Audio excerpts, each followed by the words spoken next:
Hallo almal, dit is Pinkstersondag vandag.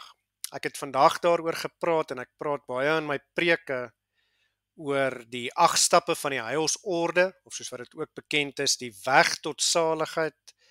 En dit is in kort die manier hoe die Heilige Gees in ons harte werk nadat ons die Heilige Gees ontvang het, uiteindelik om ons meer en meer God se kinders te maak, om ons geloof meer en meer te versterk. En dit is alhoewel geloof een van hierdie 8 stappe van die heilsorde is. Nou as mense dit in 'n meer tegnies korrekte wyse wil sê, dan kan ons sekerlik sê die 8 stappe van die heilsorde is die wyse waarop die Heilige Gees ons deel gee of deel maak aan Jesus Christus se weldade, sodat ons seker kan wees van ons saligheid en dan ook die vrugte kan dra wat by die bekering pas. Dis verder belangrik om te sê dat hierdie 8 stappe van die heilsorde volg natuurlik op die uitverkiesing van God of deur God. Die Bybel is vol daarvan.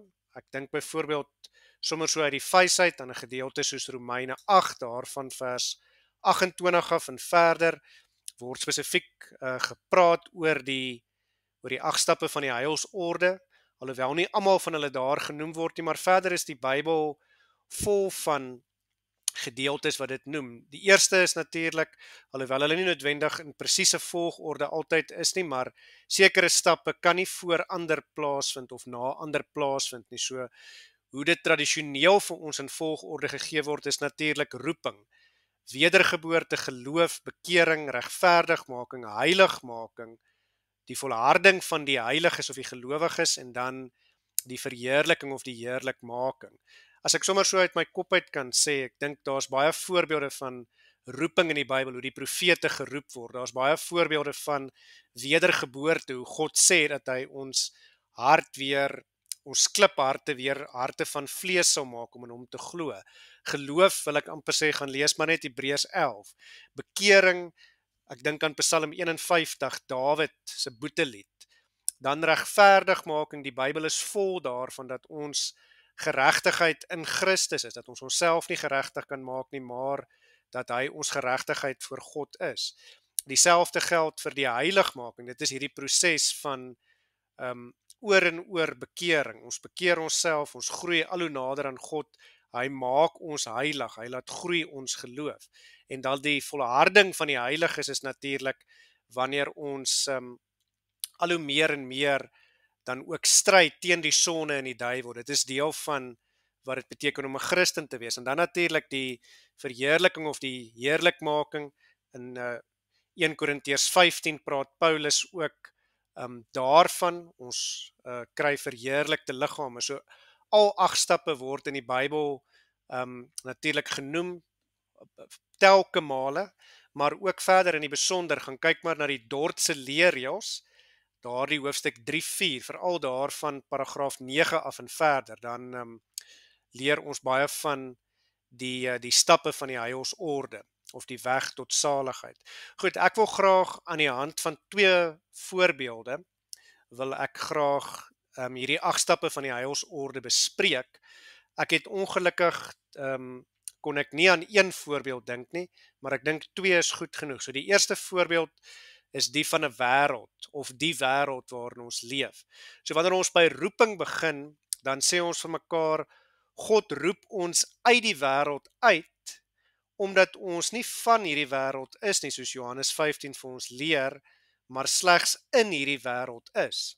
So hy roep ons uit die wêreld uit, ons hoor sy roepstem, en ek wil amper sê dit is soos Paulus daar op die pad na Damaskus, ons kan nie teen die prikkels stry nie, so wanneer ons sy roepstem hoor, dan reageer ons, omdat hy ons uitverkies het.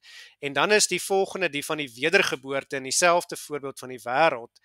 Wanneer God ons geroep het uit die wêreld uit, dan laat die Heilige Gees ons weergebore word, of ek wil amper sê, ons wakker word, sodat ons besef, ons is God se kinders en ons is nie wêreldlinge nie. En die Heilige Gees doen dit deur ons te vernuwe en ons sonde te laat afsterwe en ons harte van klip, soos wat ek gesê het, te verander in harte van vlees, sodat ons nuwe skepsele in en deur Jesus Christus kan wees. En wanneer dit begin gebeur, dan uiteindelik werk die Heilige Gees ook die volgende, die derde stap van die geloof in ons harte. So dit beteken doeteenvoudig dat die Heilige Gees laat ons glo. Nou die Heidelbergse Katekisme Sondag 12 vraag en antwoord 21 sê vir ons dat geloof is 'n gewisse kennis en ook 'n vaste vertroue. 'n Gewisse kennis waarvan dat God die Here is, dat God bestaan, dat alles wat in die Bybel staan die waarheid is, en dan ook 'n vaste vertroue dat alles wat God vir ons beloof, dat alles wat hy vir ons sê die waarheid is. En die belangrikste daarvan van hierdie kennis en hierdie vertroue is dat ons nie twyfel daaraan nie, dat Jesus Christus het vir elkeen van ons se sondes kom sterf, met sy bloed vir ons aan die kruis betaal, en ook vir elkeen van ons die slawebande van die sonde, die ewige dood en die Satan verslaan, deur op die derde dag uit die dood uit op te staan, sodat vir elkeen wat in God glo, uiteindelik die genadegawe van die ewige lewe dan ook beskikbaar is. Dan die vierde stap is die van die bekering. Bekering is wanneer ons dan deur hierdie geloof wat die Heilige Gees voortdurend in ons werk, wanneer ons dan opnuut weer besef dat ons is nie wêreldlinge nie, as ons dan besef dat Christus het juis omdat ons soos die wêreld optree gekom om vir ons te kom sterf, dan uiteindelik dring die Heilige Gees ons tot daardie besef, en dit is wat bekering is, dat ons swak, nietig en sondig is, dat ons die hel verdien. Hy is ons gewete en hy laat ons besef dat ons skuldig voor God staan. Maar hy bring ons ook tot die besef dat ons uiteindelik vrygekooptes in Christus is, dat Jesus Christus reeds vir ons sondes kom sterf het, en daarom dat ons sondes dan ook kan bely. Dit is wat in 1 Johannes 1 vers 9 dan ook staan, as ons sondes bely, hy is getrou en regverdig om ons sondes te vergewe en ons van alle ongeregtigheid te reinig. En dit sodat ons natuurlik die ewige lewe kan binnegaan, nadat die Heilige Gees al die stappe van die heilsorde in ons en deur ons uiteindelik bewerk het. En dit bring ons dan by die volgende voorbeeld. Ons kan miskien hierdie beeld of hierdie voorbeeld gebruik. Die Heilige Gees werk die 8 stappe van die heilsorde in ons harte. Nadat hy die roeping, wedergeboorte, geloof en bekering gewerk het, kom ons by 'n deur. Daardie deur is regverdigmaking, maar ons kan daardie deur alleenlik oopmaak en ingaan as ons glo dat Christus ons regverdig gemaak het, of ons geregtigheid voor God deur sy volmaakte offer vir ons aan die kruis bewerk het. As ons glo, kan ons die deur oopmaak en ingaan. En as ons glo, maak ons ook daardie deur agter ons toe. Wat dan voor ons lê, is 'n lang gang met nog 'n deur aan sy einde. Daardie lang gang is ons heiligmaking en ook volharding, die verdere aanhoudende werk wat die Heilige Gees in ons harte verrig. En die deur aan die einde is ons verheerliking, wanneer ons by die wederkoms verheerlikte liggame sal kry. Miskien kan ons sê, dit is nog 'n deel van wat in die brief van God in ons harte staan. Maar die wonderlike is dat die Heilige Gees nou reeds die seël daarvan is op ons harte.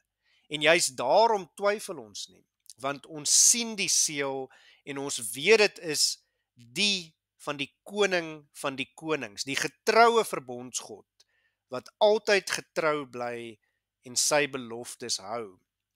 Wat ons verder moet verstaan is, dit maak nie saak waar jy in die lang gang van heiligmaking en volharding op pad na die laaste deur toe is nie. Solank as wat die deur van regverdigmaking agter ons toegemaak is, omdat ons glo dat Jesus ons regverdig gemaak het, is ons verseël, en dit deur die Heilige Gees. En daarom hoef jy nie te twyfel nie, want jy weet waarheen jy op pad is.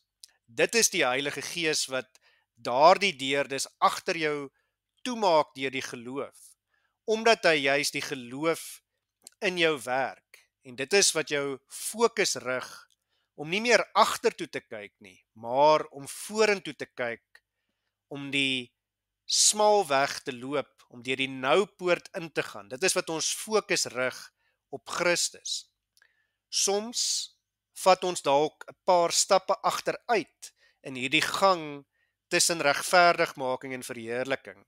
Soms val ons dalk, maar die wonderlike is, as jy eers in hierdie gang is, dat die Heilige Gees jou altyd weer sal ophelp en stappie vir stappie, stadig maar seker, soms sal vorentoe help.